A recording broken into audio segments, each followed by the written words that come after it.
Il existe des endroits qui sont comme figés dans le temps, qui portent en eux les exploits du passé. L'émerveillement est obligatoire devant ces bâtisses de lointain passé. Ces pays, villes, villages et bâtiments nous invitent constamment à profiter de chaque seconde passée sur notre planète.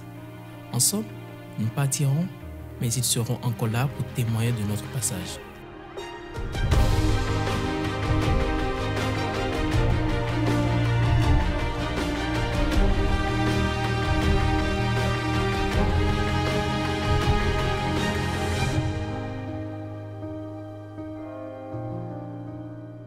Yo tout le monde, j'espère que vous allez bien. Bienvenue dans cette nouvelle vidéo. Pour la réaliser, je suis acompanhé. Olá, sou a Patrícia. Estamos aqui para aproveitar essa linda cidade de Coima. Espero que aproveitem conosco. So, let's start. Darling, I know it's hard to let go. Soon I will hold you again. Longer days when I'm away. L'une des choses par laquelle nous allons débuter la visite de la ville de Colmar, c'est la Petite Venise. Alors, il s'agit de ces petits canaux qui traversent la ville. Et ces canaux sont alimentés par la rivière de la Loche. Je ne sais pas si je prononce bien. Cette même rivière, long d'environ 21 km, qui prend ses sources dans les Vosges.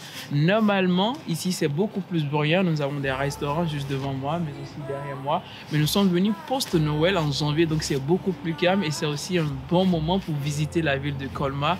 Et on poursuit la visite.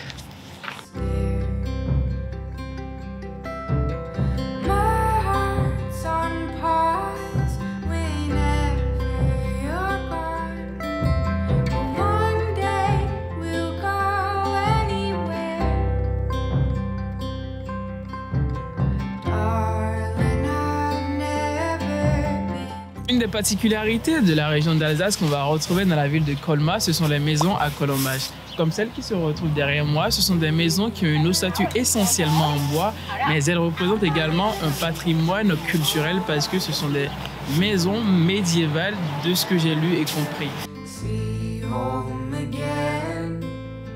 Waves say tower.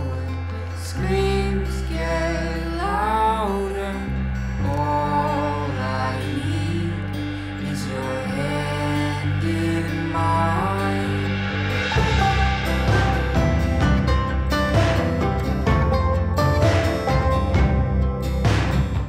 Même si la ville de Colmar ne se résume pas qu'à ce patrimoine culturel, je vous suggère une balade dans le quartier des Tanneurs où vous pourrez admirer des maisons à pans de bois datant pour la plupart du XVIIe siècle.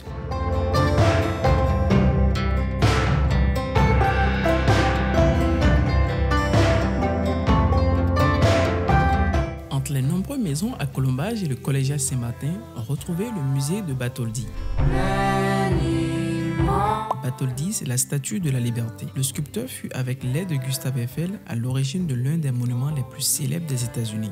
Son ancienne demeure fait office d'un musée dédié à sa vie et à ses œuvres. Malgré qu'on ait pu le visiter qu'à fermer, pour 5 €, c'est un incontournable.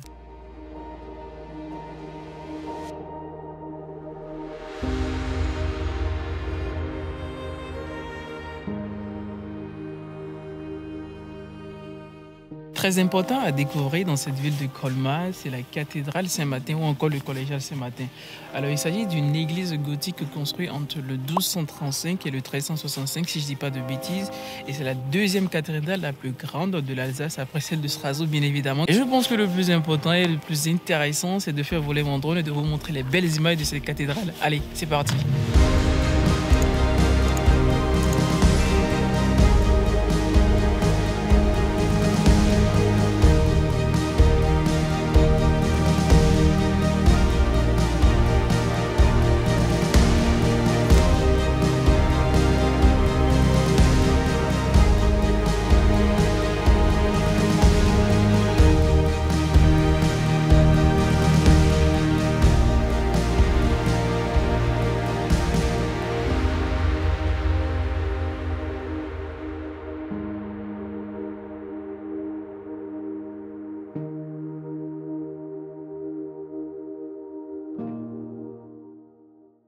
D'aucuns diront que Colmar se résume à son marché de Noël avec environ 1,5 million de visiteurs sur la période de décembre par année. Loin de la foule, amateurs d'art peuvent se rendre au musée du Terlin. Implanté dans un ancien couvent du XIIIe siècle et sur une superficie de 8000 m², vous trouverez des collections d'archéologie, d'art ancien, moderne et contemporain. Comptez environ 13 € pour une entrée simple.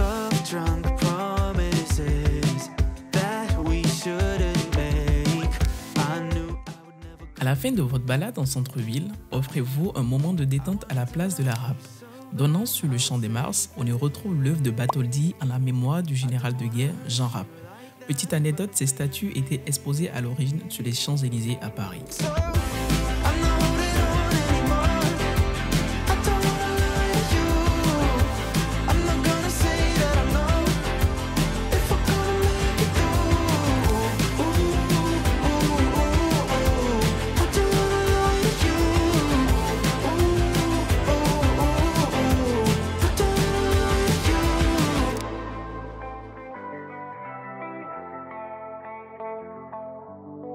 I swear that I never knew.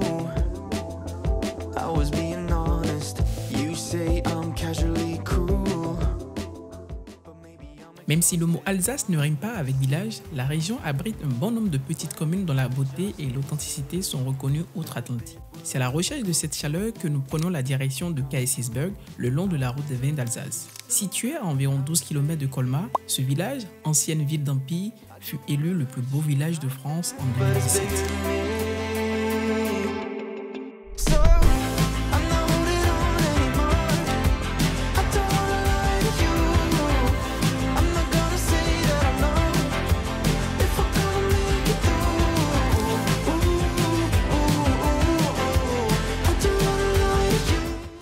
À 927 mètres d'altitude, offrez-vous une vue panoramique de la vallée de Kaysersberg en rejoignant les ruines du château médiéval.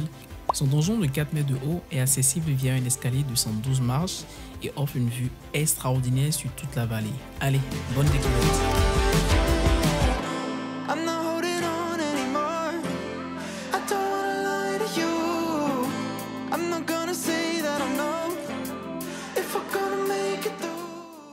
Voilà les amis, c'est terminé pour cette belle découverte de la ville de Colmar, mais également du village de Kaysersberg. Malheureusement, je n'ai pas pu faire plus que ça. J'espère que vous avez bien apprécié la vidéo. Si c'est le cas, dites-moi ce que vous en pensez dans les commentaires. Est-ce que vous souhaiteriez passer Noël ici ou venir pendant le mois de janvier comme on l'a fait?